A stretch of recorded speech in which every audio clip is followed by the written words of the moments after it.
So I want to start out by saying thank you to everyone who has been involved in the Play Studio National, and that starts with our jurors. We have Lauren Sandler, Sana Musasama, and Kukuli Velarde, who are our honored jurors. And all of you as people who are seeing the exhibition and looking at it are important members of the community. The artists who both applied for the show. We had over 400 objects to look at when we were jurying.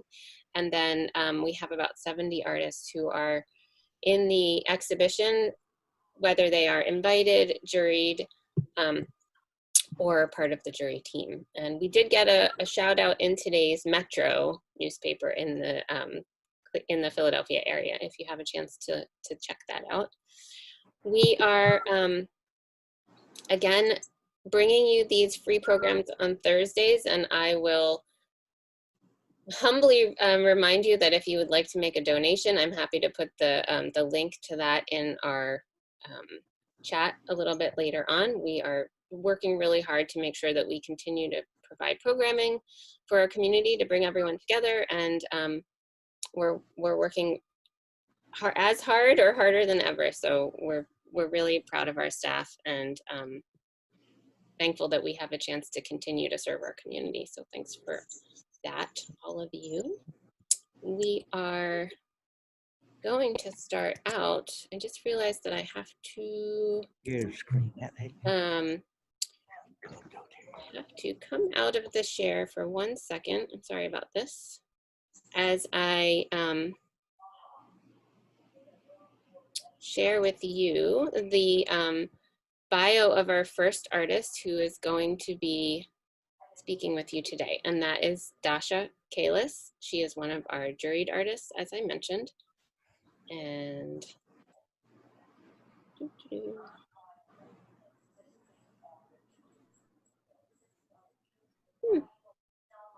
I had her bio open and now I just need to find it. So sorry, everybody, bear with me for a sec. There we go. Dasha Kalisz was born in 1979 in Vermont, where she currently lives and works. Kalisz creates her clay sculptures by altering wheel-thrown forms and applying traditional and non-traditional ceramic surface methods. She pairs biomorphic abstract ceramic forms with found objects to explore emotionality. In the spring of 2020, Kalisz earned her MFA from the Maine College of Art. She graduated from Burlington College with a BA focused in ceramics and art history. Kalisz traveled extensively throughout the United States, Oaxaca, Mexico, and Europe, where she investigated ceramic cultures and participated in a residency at La Miadriana International School for Ceramics. Kalisz belongs to the Brandon Artist Guild and has recently exhibited at the Paper and Clay Show in Lagan, Utah. Kalisz is a public school arts educator dedicated to cultivating creativity. Thank you for being with us today, Dasha. And here are your images. Back to the share screen. Right, great. Thank you so much. I'm just gonna set my timer. So thank you, Jennifer, and thank you to the jury members. I really appreciate you choosing my work. I feel very honored to be a part of the selection. There are so many amazing works here. So I just want to talk about the work that is in the show. This is called Lung Pump. It's porcelain with lava glaze and a catheter condom that holds together a toilet bowl with the work. So Lung and Pump was created a part of a series of work that I was making. I was interested in creating these parodies of what would be a lung, how to take away part of the lung, but still kind of like reference the lung. And working with this idea of the parodies, I also was thinking about like substituting it, but also thinking about the function of the lung and what does the lung do. So this is a piece, it's again, lava glaze.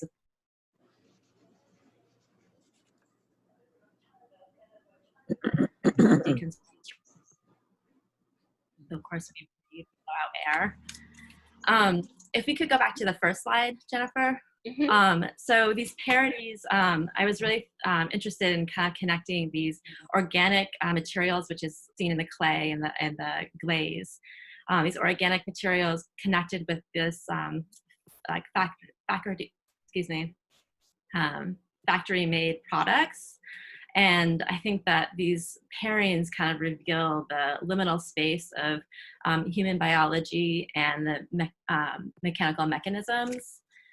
And within this connection and this reveal, it also points to the possibility of failure and the vulnerability of humans. So if you could go to slide 3, sorry. Thank you. So these two pieces, the one on the left is called Pulmonary. And this is really about exploring, like, what does the failed lung look like? I was using images of skin disease to like psoriasis and shingles to kind of like imply this disease and the collapsing of the lung to show it's not functioning. And the piece to the right-hand side is just kind of like a specimen from your lab that the lung is, that it's called ooze. And so the lung is just kind of collapsing. I began like this idea of this like research and investigation of the lung because my father passed away of COPD. And we could go to actually the last slide.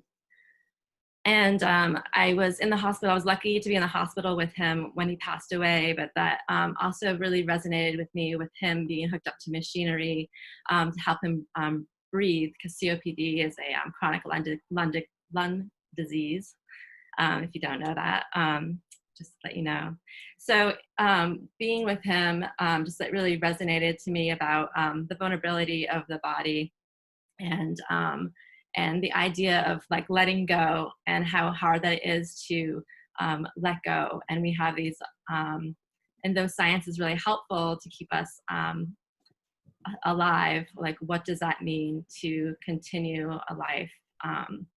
And I think this work really resonates, even though it's very like personal, especially now. I think it resonates with other people with you know, with COVID and what's happening now that we see our doctors and nurses with plastic bags around them with duct tape to keep being safe. And it's just an interesting kind of juxtaposition of organic and synthetic, and the idea of humanity. So, thank you. Yeah. Thank you, Dasha. That was really wonderful. And the organic and the man-made, but also sort of high-tech and low-tech, this idea of incredibly high-tech medical things that we're dealing with, and then using duct tape as the, you know, the final thing to try to keep people safe. And I don't think I don't need to say it out loud, but I will anyway, that of course within our very timely situation, this exploration of lungs is really powerful, and your use of ceramics and glaze to invoke these different features is really well executed. So thank you so much for sharing. Thank you. And if anyone has questions for Dasha or anyone else, you can put them in the chat, and we're going to be going back to questions at the end of our time today. So I think it's a great opportunity to juxtapose the idea that we have juried artists who are have applied to the Clay Studio National, because we want to be the point of the exhibition, and it's a biannual show, this is the 5th iteration, is to show the depth and breadth of what's happening in the ceramic art world in the United States at this moment. And there's just so many different ways, as we all know, to use clay. We want to make sure that we use the Clay Studios exhibitions as a platform to show the rest of the world just the incredible dynamic flexibility of our chosen art material. So thanks again, Dasha. We are going to go to Kukuli next, and I would like to share with you her bio. Kukuli Velarde was born in Cusco, Peru, to an anthropologist mother and a father who held high expectations for her. At a young age, Velarde started to express herself through art, particularly painting, even getting to the point of being recognized as a sensation because of her advanced skills. Though recognized as a talented painter, Velarde felt pressure to continue doing art, which led her to have a falling out with her first chosen craft. So later on, Velarde lived in Mexico, attended the Academy of San Carlos in Mexico City, and then she came to the United States in 1988, where she received her Bachelor of Arts from Hunter College in New York, where she found clay. I think she'll tell us about that. And then became later a resident at the clay studio, and now makes her home and makes her work in the South Kensington neighborhood of Philadelphia. So Kukuli, welcome. Thank you so much for being with us and for being a juror of this exhibition. Thank you so much, Jennifer. I didn't know I was gonna be the next. This piece that you have here in the screen is the piece that is part of the collection of Clay Studio after my residency. When I came to Philadelphia, I brought 6 pieces made of this series, and I made 60 something more of it. And if you show the other images, people can see that they all are coming from the same mold, press mold. But I changed each of them to deal with a specific issue. Like, for instance, this one is about my father's death. My father died because of heart failure, and Dasha, I very much appreciate your explanation of your work, because I think that our life and our art is completely connected. In my case, I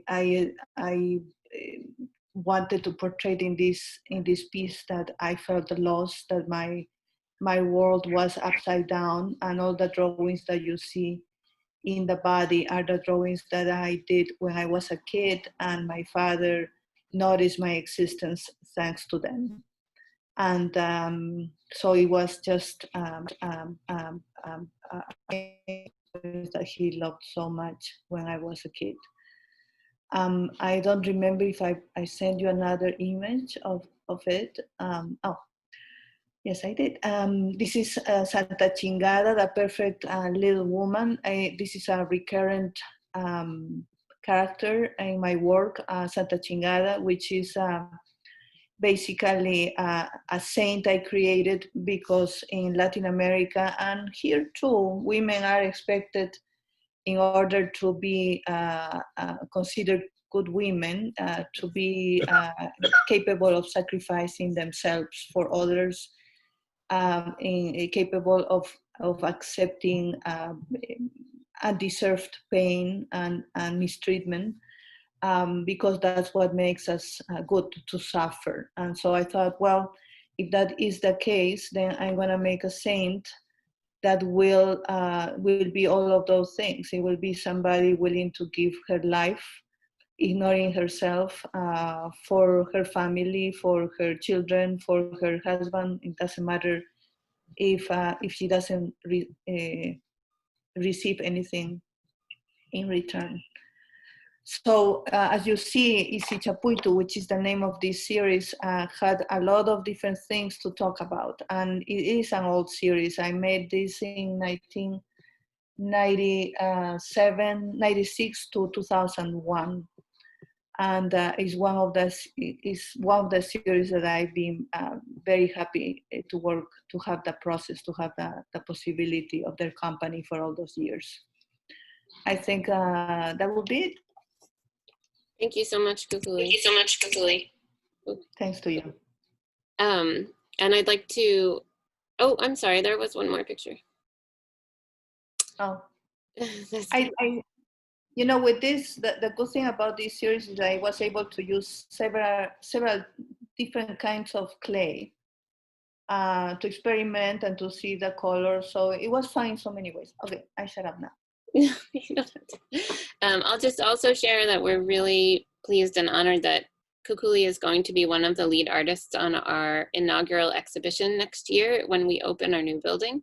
This show is called Making Place Matter, and we've already started planning for it, and it's going to be working together closely with our new neighborhood and our current community and these wonderful lead artists, Kukuli, along with Ibrahim Saeed and Molly Hatch. So we will be talking more to Kukuli, absolutely, and look forward to a solo lunch and learn with her in the future. Thank you. Yes. Sana Musasama is our next juror who I'd like to present her work. Sana is a ceramic and mixed media artist based in New York City. Her artistic practice parallels her work as an educator and commitment to human rights causes, especially the human trafficking of women. Her work has been recognized with numerous awards, including an Anonymous Was a Woman Award in 2002, Joan Mitchell Painters and Sculptors Grant in 2013, and she was a Studio Museum and Harlem Artist in Residence in 1983 and 84. Sana Musasama is an associate adjunct professor at Hunter College. Oh, did you unmute? Okay. Excellent. Thank you, Sana. Sure. Thank you very much. I'm happy to be here. The piece that we're looking at is a piece that the story behind it really began over 35 years ago when I traveled around the world to study ceramics. And as a woman traveler and a solo traveler, I always connected with women and little girls and peeked into their lives. And as a Western woman, I saw a difference, radical difference, and sometimes that difference was heartbreaking. And I felt responsible as an artist, as a woman, to tell the stories that I see as I travel around the world that focus on the lives of little girls. So this piece that you're looking at is about female excision, a ritualistic surgery that's over 10,000 years old, that's existed in many, many, many, many parts of the world. But for some reason, we only peg Africa as the place that it exists. But I have an Aunt Dot who died 10 years ago, who came to New York from the South, and her first job was working at Creedmoor Hospital for the mentally challenged, and she prepped sick, emotionally ill young women for circumcision. And so those narratives about ritual we don't hear about. And so my work is really about retelling stories that I live and I experience. So you can show some of the images there. This is a new piece. I go back and forth with the series. I started it 30 years ago. When I started them, they were the scale of our faces because I wanted to put the vagina of women up in the face of Western women. And when I teach, I always teach my students that you have to develop an audience as an artist. And my audience for this work were not women who had been excised, but for women who would never be excised, so that they know that somewhere in the world, a girl is going through this procedure. Something very important that I want to stress with this procedure is that it is not a procedure that's done because the little girl or the women are hated. It is a procedure that started off as an idea of protection. It was a prevention for rape. Now, rape should not exist, but it does exist. And so women asked their elders, protect me when you're not here, protect me when you go on the hunt, protect me from other men. And thus began the procedure of circumcision. So it became as a protection thing, but still, either way, a woman's body was violated. So the scale of them now are very, very tiny because since circumcision became a worldwide event and papers knew about it and cultures knew about it, in these cultures where it was secret society and no one knew about it, not even a little girl the morning before her procedure was going to happen, I reduced the scale to tiny ones to talk about the young girls that were now going through the ritual when traditionally they were between 13 and 18. It reduced the age to 5, 4, sometimes 2 and 3 years old. So I reduced the scale. So I go back and forth between that and other issues around little girls. Another important issue I work with is girl soldiers. That's my work. Oh, also, these are some images. I forget about this. I've been working with girls in Cambodia for 13 years that were once trapped in brothels against their will. These young ladies now are women, but I met them 13 years ago when they were 15, 17, and 18. A girl that's rescued later in her life, like 10 through, well, more like 15 through 21, in Cambodia cannot sit in a classroom because she's gone beyond the age. I recognize that these girls were the most vulnerable girls in the safe houses. They're rescued at 3, 5, 7. They can put them into school. They can grow up with an education, but older girls cannot. So I developed the apron project for these girls, and I go once a year, take all this fabric. Each girl gets about 40 aprons. I pay them half the price. I come back the next year and pick them up and give the girls another order. They make these incredibly beautiful, beautiful, beautiful aprons. And all of these girls, they're my chosen daughters. They call me Mum. They call themselves survivors. I love them. Thank you. Thank you, Sana. Just some really beautiful photos of you working with these girls, and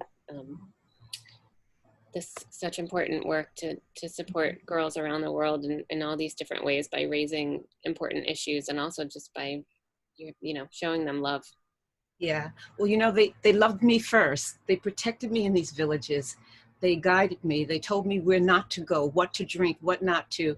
So a role switch. These little girls became my mom, and I became their daughter. So I felt compelled to tell their story. Well, thank you for that. Thank you so much for helping us and being with us today. You're welcome.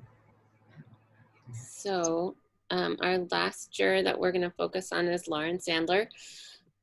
Lauren is the assistant professor and program head of ceramics at Tyler School of Art in Philadelphia here. We're so pleased that she's moved back to Philadelphia. Sandler is an artist and educator whose work deconstructs mythologies and investigates narratives of power and perspective. With fragmented forms, allegorical vessels, and mundane assemblages, Sandler amplifies interdependence, highlights stories obfuscated or erased, and implicates our assumptions of normal and worth. With a background in anthropology, Sandler examines the myriad chronicles told by objects and develops work where the visceral and structural meet a shared intersection of body, culture, and history. Sandler exhibits nationally and publishes work and lectures concerning issues of equity in ceramics. She currently serves on the board of the National Council on Education for the Ceramic Arts, NCECA, as director at large. Her MFA in ceramics is from Penn State, and her BFA from Ceramics State University of New York, New Paltz. Thank you, Lauren. And here we have your work. Jennifer. I think there's a few images there, but I think I'm just, for the sake of time, going to talk about the first two, because it's really my current body of work, and this is the piece that is over at the Clay Studio right now. It's part of a series I call Centuripe series that I've been working on for a couple of years. And this piece is called Weights and Bobbers. And part of the research of this work, I mean, I was here, I think a month or a couple months ago talking about this, but I'll sort of share some of it a bit more now. A lot of the research for this series of work of mine really began through conversations I was having with, or I've been having with students over the years. A lot of discussions around appropriation in ceramics. And so we would talk a lot about what we look at as artists, and considering what we look at as artists, what our work references, how our personal relationships to the objects or the work that we're referencing impacts the content of our work as artists, how certain power dynamics are established dependent on who I am and what I'm looking at. So these conversations really led me to do some research on objects from my own cultural lineage, which is Jewish and Italian. And through that, I came upon these objects from Centuripe, Sicily. I don't have the images of those to share here, but these were lacanus, these lidded forms from Centuripe, Sicily, 300 to 200 BC when they were made. And that's an area where my mother's family is from. And so I was really intrigued by these objects, which just led to further research on objects of ancient Rome. And as I was doing that, I was thinking about how much of the objects of that time period really amplified this idea of a multiculturalism of the era, rather than this essentially refuting this lie that classical antiquity was a homogeneous time and place. And so like, just like this idea of like the white marbles figurative statues that we all have seen, you know, in the history books and museums, and how when those statues were depicted in the time of the Renaissance, they were presented as these monochromatic white figures, as many of us have seen, but we now know that they were actually polychromatic and they were embellished with color and gilding and inlay and, you know, and so much. And so this idea of this constructed mythology of those sculptures as white was something that was really established in the 18th and 19th centuries as a way to essentially equate this racial whiteness with beauty. So this series is exploring these, really critiquing this Eurocentric art history that is founded on these narratives that really misappropriate earlier histories. And so I'm sort of exploring this idea of cultural content in historic context through these myths, both kind of, and stories, both personal and historic. So this piece, century-based series, Weights and Bobbers, these objects are covered with different objects to kind of tell a different story or narrative on them. And I think of them as really embodying different myths and realities, both about domesticity and ritual, trade and commodity and function and adornment. And on this, we have the objects on this piece are hooks and weights and bobbers and rope.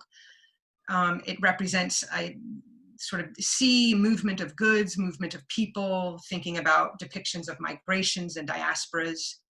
And then you can go to the next slide, the next image there, which is another one of the century-based series called Oil Lamps. I think is the name of this one is Oil Lamps.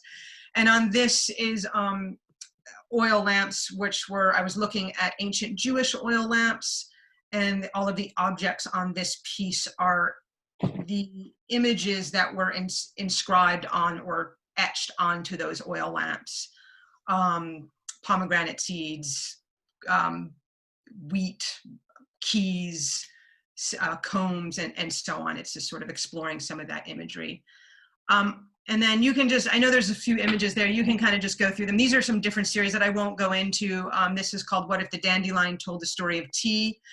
But I think it's, I'll save that for maybe another time, from a series called Bifurcated. And then I think there might be one or two more images. Forgetting my titles. Cornucopia from a series of mine called Overlooked. And then maybe there's one more. This is called Bathroom Vanity from a series of mine called Recollections, which is where I really began working with more representational objects and thinking about the still life and the representation of objects. Thank you. Yeah. Thanks, Lauren. And I was glad that you went through them all and shared all of these, because it really does tell the story of how you value objects as a narrative storytelling function, and that although these works are so different, they also have a through line that's very strong and tells the story of kind of abundance and your obvious understanding of putting these things together to present in a way that makes them so strong. So anyway, I love to see this progression. I think it tells an important story about your work. I think I have it presented as this is the earliest work, and I think it's working up to the Century Bay. Right, it seems that we just progressed back through your career in a way to say like, okay, here are these prosaic objects from your bathroom, and then it's the same spirit that you're talking about these incredibly important ancient historical worldview issues with your current work. And I do think just that a lot of the work is very much influenced from the study of anthropology, my first undergraduate degree, and the role that objects play in our lives, the narratives, means of objects as ways of storytelling. Well, and I think that this is a great segue into our short conversation that we'll have now about the jurying process. So we're saving the Leroy for last, and we're going to talk just for about 7 or so minutes now with our jurors about the actual process. And I think this idea that there is an importance placed on materiality, there is an importance placed on thinking about how objects tell stories about our lives that may play into how each of you, I'll ask each of you how you approached jurying when you're faced with 400 objects. You know, is there, and I did, we have talked, I warned you that I was going to ask this question, although I know it's a hard one even with a warning, but I'm going to unmute Kukuli if I can. Nope, it's not working. Thanks, Sana.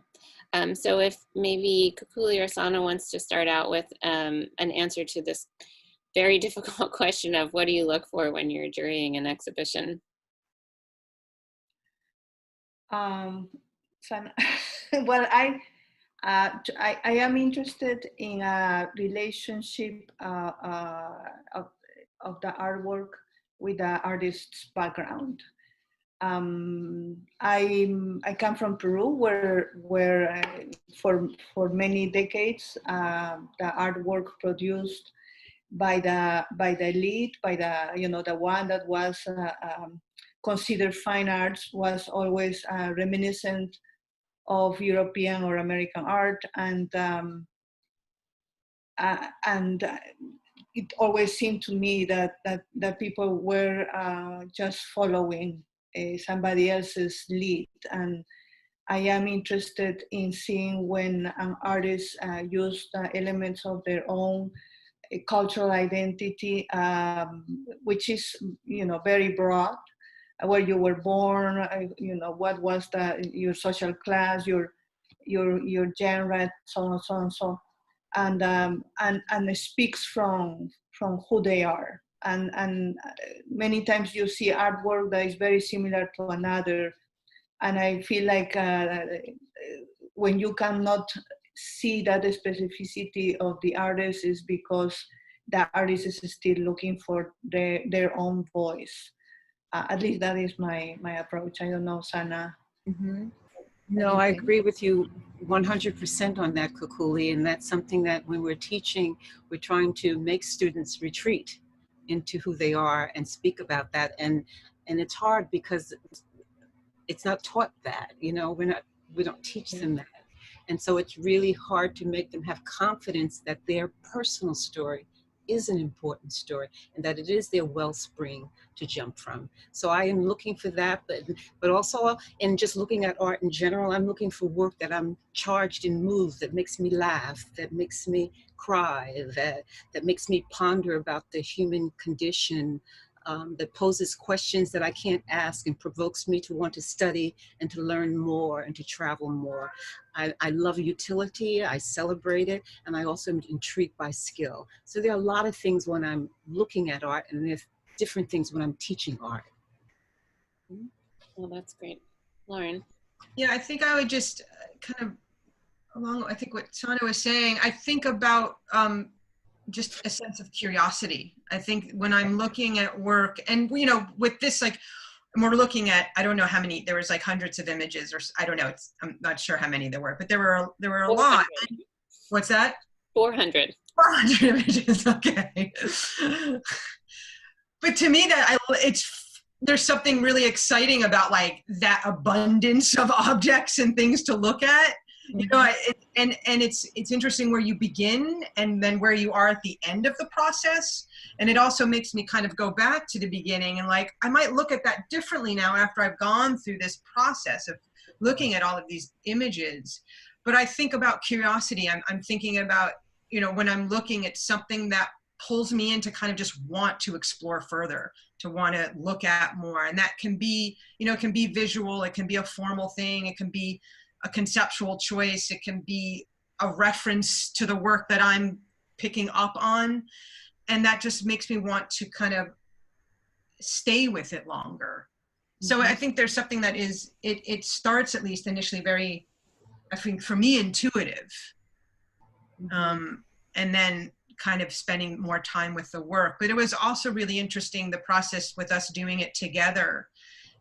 For me, it was a real treat with Sana and Kukuli, two artists that I, admire, and just the conversation and the comments. And so hearing, I might have a certain response to something, and then hearing something one of them said, it encouraged me to kind of come at it from like a different side, you know, and it presented a different angle or perspective. And to me, that's something that's so kind of opening and freeing, you know, that process and the way that we did that I really enjoyed.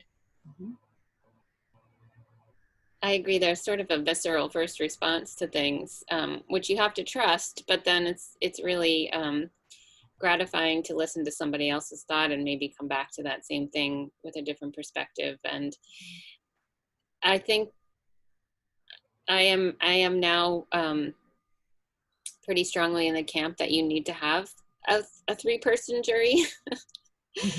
When you're approaching, we need to have many voices, and Lauren was you know, instrumental in making sure that happened, and inviting Kukuli and Sana. And also just we all have different experiences, and when we're looking at an artist who's had yet another experience, it's so important to kind of have that conversation. I also really value the time that we spend together, because I think, especially when you, again, I'm going to keep saying 400 objects, go through all of these together, you start to think like, okay, Kukuli's going to say this, and Sana and Lauren will say this, and then what's fun is when somebody says maybe the opposite of what you think, like you're like, oh yeah, we're in the group, this is what we're going to say, and then it changes, and you kind of are influencing each other and getting to know each other in a totally different way, which was really great for me. So and it's important, if I may say, it's important to have different voices in a jury situation, because we all come from different perspectives. I come from painting, and for me, for instance, the expertise in working with clay is not something that is important. I look at ceramic art in the same way that I look to photography or painting. For me, everything, it has the same possibilities, the same power. And what I am interested is in the freedom that the artist gives herself or himself, and to feel that freedom in their work. I'm probably not a good example of technique. I just learn by making, and I know exactly as much as I make. I don't know more than that. I don't know anything about faces. My knowledge is very limited, and I'm fine with that, because I think that when I need to know something, I will get to learn it. And freedom is that. Freedom is the possibility of not being limited by your knowledge, but to be able to go beyond. And if you don't learn it, somebody who knows will tell you, teach you, or work with you. You know, I don't know to make molds, and I made a series of 74 pieces. A friend of mine, I have to say, a friend of mine made the mold for me, but I made a 74 pieces. I would have never been able to do it if somebody didn't help me. So I think that, you know, your limitations are not real limitations for your artwork. Brilliant. And I like that. I like to see that in the work of others. Who cares if you don't know how to do it? You will learn in the moment. Exactly. Maybe that's why I don't teach.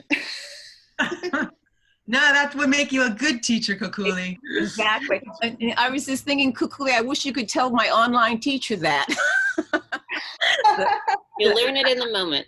That I'll get this shit down the road. Don't hassle me now. Seriously. We'll all see, we're all figuring it out. It's gonna be fine. Anyone have last comments about that? We'll switch to back to lots of really good questions from the audience after we hear from Leroy, but does anyone want to just tie that up in a bow, or we're good? Okay. Well, I just love these 2 words, Lauren with curiosity and Kukuli with freedom. I love those 2 words, and they're on the top of my page for the day. Every day I give myself 5 words, so those words are on the top. And aren't they the words of now? Aren't freedom, curiosity, to be? They're so powerful. Thank you, you guys. I'm writing them down too. And I think that those might be the names of the Mars rovers, but I could be wrong. because now we're going to Mars, even though we can't figure out Earth. Anyway, Exactly. Leroy, are you ready? I'm gonna introduce you. Okay, Leroy Johnson grew up in the Eastwick community of Southwest Philadelphia. Reflective of life in the inner city, his work takes the form of painting, collage, clay, and found objects.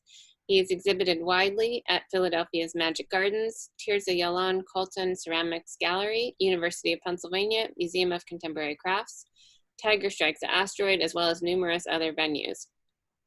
He received grants from the Mid-Atlantic Arts Foundation, the Independence Foundation, and the Pennsylvania Council on the Arts. He's a 2014 Pew Fellow and was chosen as the director's highlight in the Let's Connect competition. He has participated in many community-based arts projects, including Ila Ife, Taller Puertorriqueño, and St. Francis Academy.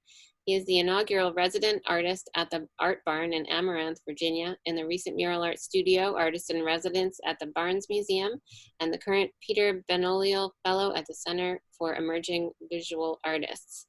And he also was a resident artist at the Clay Studio. He's done it all. You're gonna have to add that in next time, Leroy. Okay, can you unmute yourself, or do you want me to do it for you? I've learned that much. You got it. Okay, excellent. On. And I'm going to bring up your image All right. here. And this is Leroy's work that is in the exhibition right now. Yes, just that one piece, yeah. Although I do have your other, oops, I don't know why. Oh, I know what happened. Share the screen. There we go. Okay. All right. First of all, I'm so proud and happy to be part of this and to know all those incredible jurors. I'm happier about that than anything. They are incredible, terrific people. Honest to goodness, as artists, I really dig them. This is my piece. I'm just going to really dump into it. I have notes here. I have some things I have to write for another publication. I've always been about recycling, environment, repurpose, justice, Indigenous, Black and brown people, freedom, justice, and equality for everybody. I got started in arts like that. Clay, I was very fortunate. I got started at Fleischer's Art Memorial. The people I encountered during my journey and knew with Fran Murray, I knew Paulus Berenson, Franz Willenheim, Karen Carnes, MC Richards, Armand Mednick and Glass, whatnot. I hung and knew those people and spoke with them. They helped me, encouraged me a great deal. At any rate, I like grit and I like original process. And I agree with the other jurors and whatnot. I really am not interested in the academy. Of course, with me, ceramics, David Drake, known as a slave, Dave the Slave, the potter, and things like that. I've done research on clay and the face jugs. So I'm showing some. These are some of my earliest work. That middle piece is probably these are the two on the left are definitely pre-clay studio. Back, I spent 10 years on my own, at least developing my own glazes, own formulas and whatnot. A lot of my glazes and whatnot have street grid in them. I formulated my own glazes because I didn't know you couldn't, didn't care that you couldn't. Of course, African, Asian, Noah, Greek, and all those were all things that influenced me. Knox sculpture, Nigerian clay, pieces like that. For me, power, go to the next one as well, please. Power objects, and I want to show a little detail on this because I also had a chance to talk briefly and see Peter Volkos, and I was big on sort of stacked pieces, except when I was younger, I was still more of a, let's say, an Afrophile, or I don't know. During the movement in the 60s, that we're really getting back to. I tell people what happened with me is during after Reconstruction, about the 1870s, many of the enslaved people moved to Kansas, Oklahoma, to the Midwest, whatnot, you know? And those people were were forward thinking. It was before Jim Crow, so they hadn't been beaten down yet. There was still a notion of freedom of being an American. Their children are the ones who came to Kansas and to Harlem and whatnot, and brought jazz and literature and the Richard Wrights and the Ralph Ellisons and people like that there, you know, and those people are the ones who influenced me in painting, in clay, and in art in general, and in attention to things like that. The other people that influenced me were people like James Son Thomas. These are all African-American vernacular artists. One of the issues I have when it comes, the next one, please, is the fact that people are not aware of the history. They haven't read. I've read all the books that the so-called educated people have read. Melville, Nietzsche, you know, Mark, everybody, but they have not read most of them. Ralph Ellison, Richard Wright. You know, they don't know too much about any of the great African-American writers. Maybe a few now, more recently, thanks to Oprah Winfrey. But basically not really, they don't have the background and the richness of background in order to quite see things my way. So my pieces, which are clay and mixed media, are like extensions of my paintings, really. My sculptures are folded up paintings, and my paintings are stretched out, sculptures of the same themes and whatever. So I show you this. This is one side of a sculpture or whatnot, where I include time and neighborhoods and areas that most people are never going to see. Show me the next one, please. And on the other side, see, I work because I've attended repurposing, recycling conventions and whatnot. I've been to Canada, to the West Coast, Seattle, and other places for conventions. Lots of them involved with feminism and whatever. I've met Angela Davis, Medea Benjamin, and any number of people. So anyway, a lot of my work has always been involved with the city's urban environment, as well as with the conditions of people, mainly females, because of it. I did a lot of social work at one time as well. I can't go into letting you know all the influences or things that happened to me in my life and whatnot. But when I left the clay studio, as Kukuli and some of them know, I was sick, and that's why I started painting again. And right now, as Lauren knows, next one, please. I'm collecting clay samples and quartz samples from around the city and doing research on that. Coronavirus stopped that. This piece here, a lot of my clay sometimes also is, I consider almost secular. I did this piece when my father died, called A Song from My Father. And so it in part, it's funny because of the Kukuli and what, so when my father was on his deathbed, his feet were sticking, do the next one, please. His feet were sticking out of the blankets and whatnot. I kept on covering him up, you know. He kept on moving around when he was on his last days. And so I just remembered that, and somehow this all came together into this piece. I have a piece I did when my mother passed away, but then I'd start crying if I see it. So we can't show you that one. I get too emotional. But anyway, I'm not gonna tie you up. This is it. Thank you I don't know if I have any more. No, that was all that you sent me, Yeah. Leroy. Yes.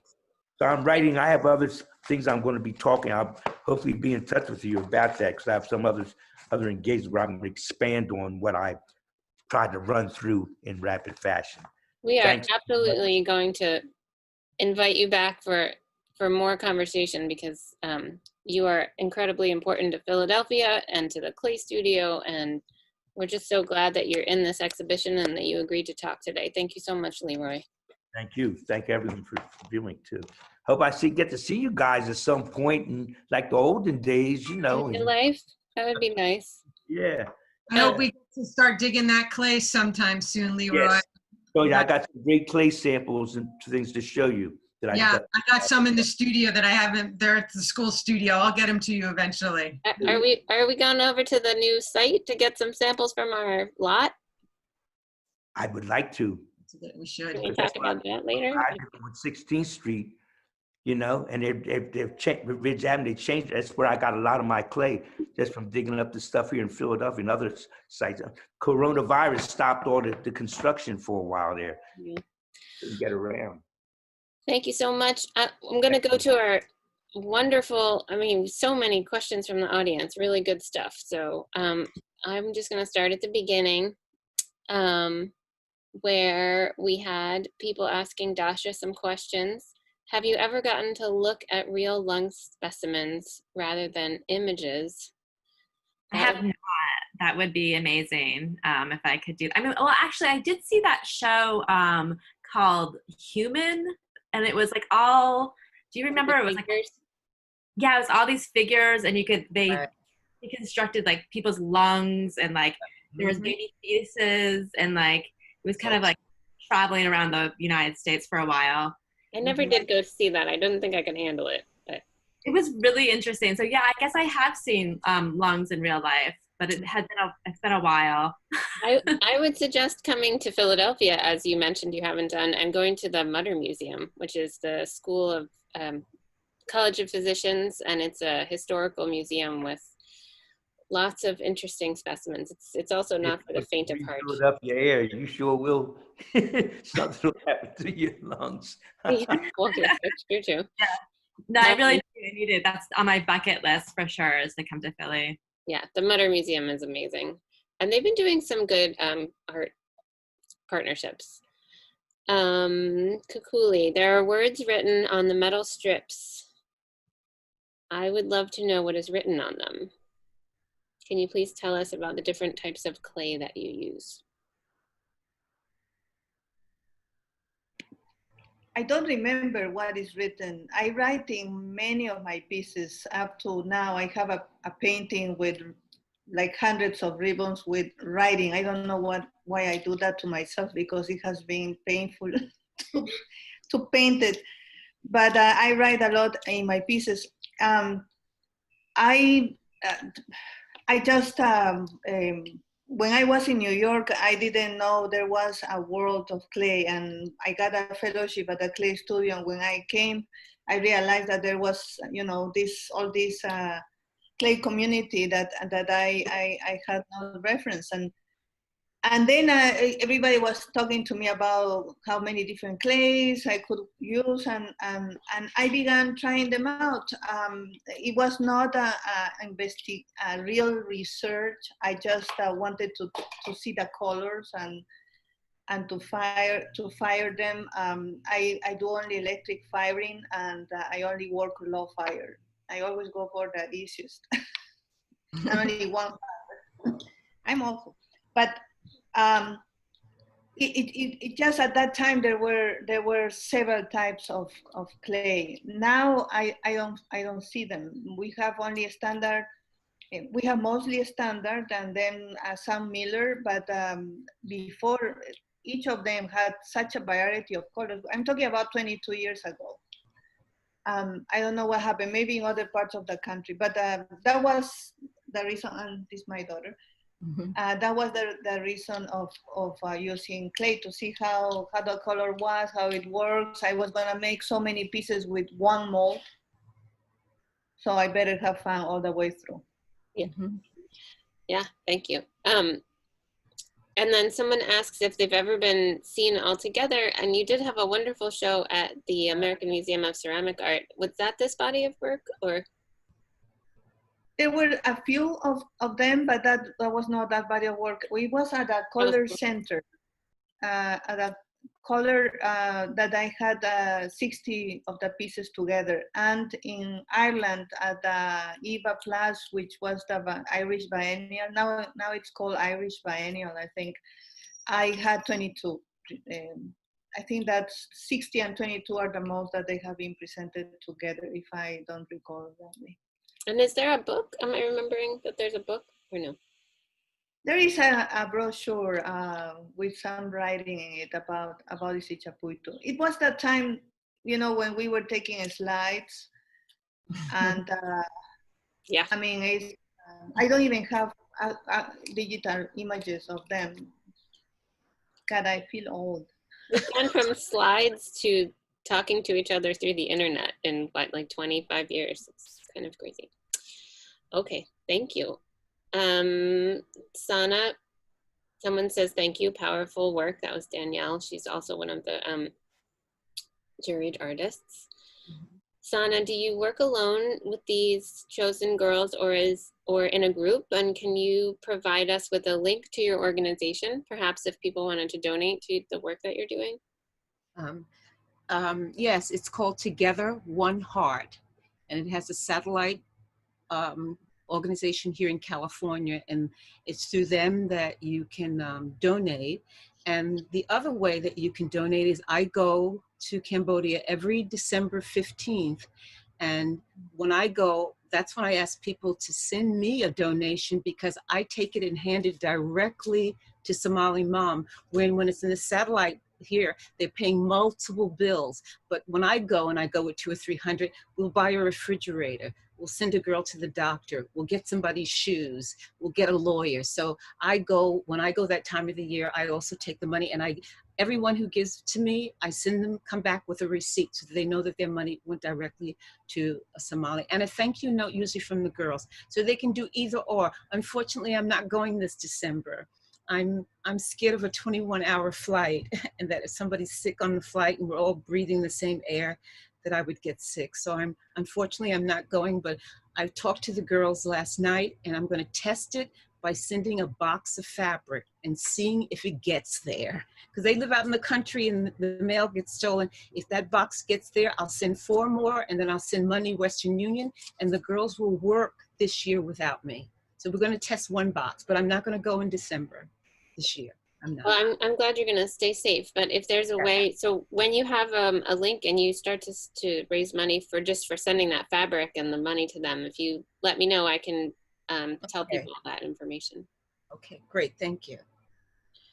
And I do work alone with the girls, but I have, over the last 13 years, have had friends that have joined me. They've come over. I go 6 weeks, but I've had friends that come for a week, 2 weeks, and take them right into the shelters, and we work with the girls. The only requirement is that everybody must have a police report so that we know that they are not a pedophile. It's clear across the board. Even me, every year I go to the police department and it's what the law is to protect the girls. Yeah. But yes, anyone can join me. It's not easy travel, and it's not three-star hotels. So just beware. Yeah. My niece went with me one time, and she said, "This is not a vacation." I said, "Well, who told you we're on vacation?" Oh boy. Well, I'm sure it was memorable for her. It sure was. Yeah. Okay. Thank you, Sana. You're welcome. And Rosa asks, can each of the artists speak about the complexities of photographing a 3D object and how a photograph doesn't capture angles? And I would like to add to that, just to maybe even talk about the importance of lighting and sending a good photograph, because, and I can answer a bit and then sort of pass it off to anyone else who wants to answer, but when you're looking at 400 objects and you're waiting for one to grab your attention, you really need it to have a beautiful photograph. And it may just, you can do it on your own. Think about natural light. Think about taking a few, especially, you can even take them on your cell phone these days, but you just have to keep experimenting and show it to somebody else before you send it in. Make sure that it's going to do the best for the work, because you really just are seeing so many different images coming at you. It's incredibly important. So maybe, I don't know if any of the other jurors want to comment on that. I agree with you. It's certainly natural light, and our phones will do it, but it's just really important to have natural light. Yeah. And I hire someone. I just figure if they went to school to study photography, I'm going to support their skill. And I just hire when I need great, museum shows, you want great images. And if I do them, I have to constantly redo them and touch them up. So I just hire somebody now. And that's a good point too, that within our community, ask a friend, you know, ask somebody who's got a website that you admire, who's taking their work. If you can maybe join forces, if it's a cost issue, you can ask 2 or 3 other people and then hire the photographer to come and do all of them at once. It might be lower cost. Yeah. You know, you're welcome to email me. I have some connections with really wonderful. Yanez, she's helping me right now. So doing photography. That's who she's here right now. She's filming me doing this. But just mentioning her name, Creative Synergy. Okay. Maybe I'll make sure she sends something over. You'll see. Thank you, Leroy. Go ahead and put it in the chat if you want. Or ask her to. That would be great. So the next question is, Lauren, I appreciate seeing the range and change of your work. Thank you. Can you speak to the decision of choosing the jar form, Lauren? Dasha? Yeah, it's a direct reference to the ancient objects that where the series began that I didn't show you. So there are these Lacanus lidded Lacanus pots from Century-based Sicily. So they were these lidded containers. Mhm. So that's where this series kind of began, and that's why they're they're all vessels. They're all lidded to sort of maintain that original reference. Thank you. What are the challenges of selecting pieces during the time of COVID? That's a big question. Jurors? Selecting pieces for the show. I mean, I don't know if it will, for us, the selection process really wouldn't be different. We would just be looking at images. But maybe in the same room. Yes, Yeah. like we wouldn't have been doing it over. That's true. Yeah. What's next? Yeah, but always the first steps is like I was part of jury thing for Skull Higgins, and we did it through the internet, the first 2 parts, and the very last is that we went to New York. But it was interesting to be in the same place, but as we did it, we all were talking to each other. So I don't know if it seems to me that it worked so well. I might be wrong, because we were looking at the images and then we were talking to each other. Yes. Mm-hmm. In some ways, it might even have been a little easier, because rather than having to find a time where we could all travel to the same place to be together, you know, and Sana's in New York, so in a way it's made it so that we're more flexible. We don't have to, you know, Kukuli is there with her daughter and I have my son, and if I need to be home because we're caring for them, at least, you know, they can come and say hi on the Zoom like Vita did. And then so there are, I'm trying to find the silver linings. Yes. Hi again, Vita. Did you hear your name? Okay, let's see. The next question is Kimberly, and is it Kimberly Camp, who's also one of the artists, invited artists in the exhibition. I love that. Could the jurors comment on the importance of collecting, especially now when artificiality and virtual reality are so dominant? So maybe Kimberly, you can unmute yourself and tell us, but I think, do you mean like actually getting the piece and having it in your own home? Or maybe she's not with us. No, she just said yes. Oh, she said yes. Okay, I don't have my thing on the right. Yeah, anybody want to talk about that? I just say I agree, but she's laughing. Collecting. But I'm sorry, I didn't understand very well the question. If I think she just the wants difference between virtual and actually having an artwork. Yeah, that the benefit of being able to see the thing in person, and collecting, I think she means like, you know, buying the piece and actually bringing it to your house and living with an object rather than just a photograph. As you are all artists, you probably think that's important too. Yeah. As do I. Yeah, I mean, I think I would, I think that's a great challenge that we're facing, you know, as visual people, as artists, you know, makers of objects right now. I mean, I think I'm really starting to experience the challenge of that more as an educator right now of artists, and how are we going to engage in conversations about our work when this is the space in which we're experiencing each other's work, and it is made to be experienced in person. And I don't have answers for that. You know, I think these are just the realities of the challenges that we're facing now, both in experiencing work, in whether it's in examples of this, of during work, I mean, and exhibitions happening on an online format. I mean, that's not a new thing, but it has become a dominant thing now, or the pervasive thing. And there's, yeah, I think there's there is something that is certainly lost in that. I guess it depends on the kinds of objects perhaps that we're making, but I don't have, I think that's something that we're all kind of, you know, the reality of a lot of our experiences right now. I don't really have an answer for that, but a recognition of that challenge. Yeah. Just an agreement. And going to the clay studio in the gallery and standing there, as I've had the privilege to do, it's a reminder of how much we love objects and how much it's important to be in the same space as them. But again, we wouldn't have been able to show all these works in person otherwise. So there's trying to take the best of both. It's hard.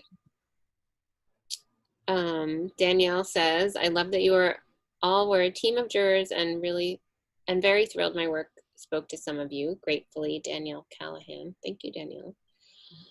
Nancy is saying that she'd like this to be replayed on the Clay Studio website, which it will be in a few days. We'll have this recording, which I actually remembered to hit record, so that's great. And Stephanie's laughing specifically.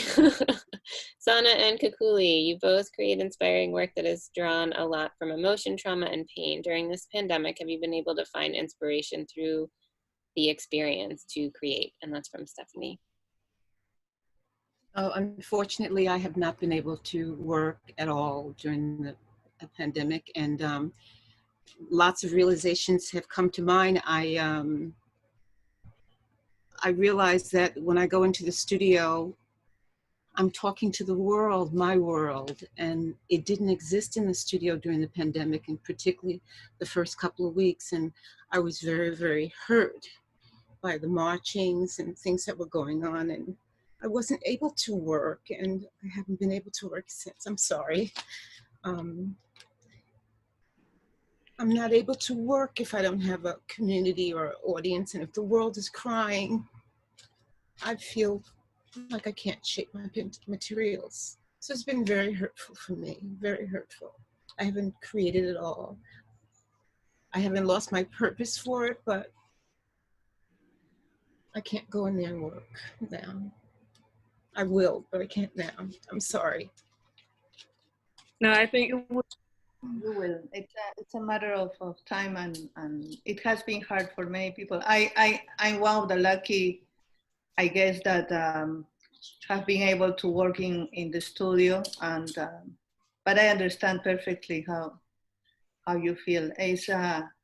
I've been talking to different friends who are artists, and some of them have been able to make a body of work, to be able to isolate themselves from what is happening around us. And I have done pieces of a series that actually is a series that I'm gonna be showing at the Clay Studio in next year. And it's a series titled A Mi Vida, to my life, or to my vida. My daughter's name is Vida. Mm-hmm. And she always comes when she hears her name. And, that brings a smile back. Yes, it brings a smile back. And yeah, the people are children that I carry in my arms with her face. Mm-hmm. And the ones that I did during the pandemia, and I'm making during the pandemia, all of them have masks. Because there's no other thing that we can do. And you know, I have this little girl with me every day. It's you have to go on. You're lucky, Kukuli. I just wanted to say. Oh, Stephanie, we're having trouble hearing you. I'm sorry. Oh, okay. Can you hear me now? Oh, that's better, yeah. Okay. No, I just wanted to say that I wanted to send love to Sana and Kukuli and to Leroy. They were both artists who were really inspiring to me and who I met in my my early 20s. And I'm just really inspired by all three of your works. And as an artist of color, it was really important for me to have role models of color because there aren't very many of us. And it was just very impactful to hear you guys talk today. And this is sort of like all come full circle, because this is like almost 20 years later that I'm getting to hear you guys talk again. So it's been really great to see you guys. No. Stephanie was at the Clay Studio early. Bless her heart. We'll hear those stories someday, right? Thank you. I'm so glad you joined us today, Stephanie. And Stephanie's did a lunch and learn with us. For those of you who didn't get to hear that, it is on the website, so you can go back and listen.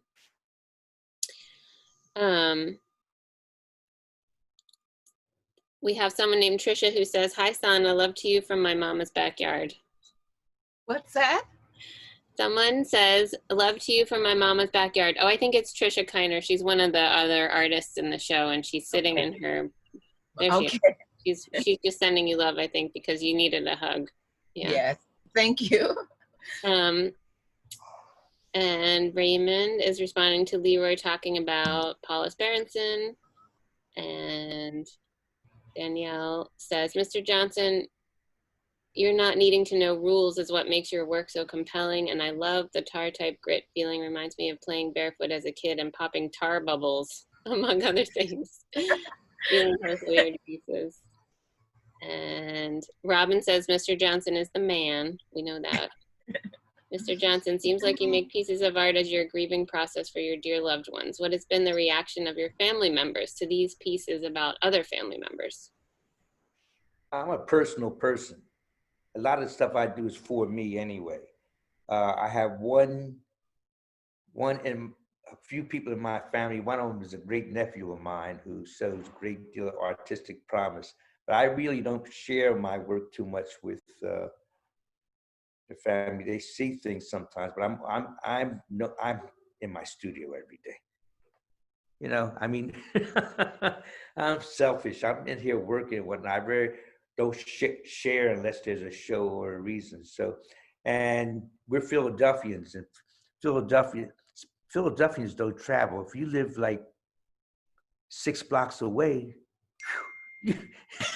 Stay in your neighborhood. Too far away to the center city. Whoa, come on. So my work is appreciated, but from a distance. I don't really get involved with them. I've always been that nerd, you know, the one who's by himself on his own doing his whatever. Thank you, Leroy. George says, "Thank you all. All of the presenters were so interesting, and I find all of this work so fascinating. Leroy, always a pleasure to hear what you have to say. So glad I got a chance to see more work and hear all you had to say about it." Thanks, George. Incredible. And then Rosa posted Sana's Together One Heart. So if anyone wants to see in the chat. And Lisa is sharing her photographer for anyone who's interested. And there's some information in the chat. Jim Greep, Pow, Hannah Productions. Rick asks, how do we make exhibition entries focused on the clay work and not on photographs? Well, that's an important question. So I think maybe we need an entire lunch and learn for that one. Yeah. Danielle says, "Thank you for all your insights on your work and what you look for in jurying. I'm hearing it as I stare at the Angela Davis quote I just have pasted on the computer. When you asked what teaching is to her, unleash imagination." Nice. And Nadia says, "Sana, thank you for sharing this part of your experience. It is difficult and generous of you to speak of this. I have to believe there will be a time that we can return to feeling our communities close again." And then Carrie says, "Thank you all so much for providing the programming and keeping us all connected to each other. Looking through these little squares and seeing everyone's face is a beam of the soul. Love to you all, and thank you for sharing." And that's a great feeling that I want to echo and say thank you to everyone for being with us today and sharing. And I'll just ask any of my presenters, Dasha, any Kukuli, Lauren, Leroy, Sana, any final words that you want to share? Thank you, everyone. Thank you. Thank you.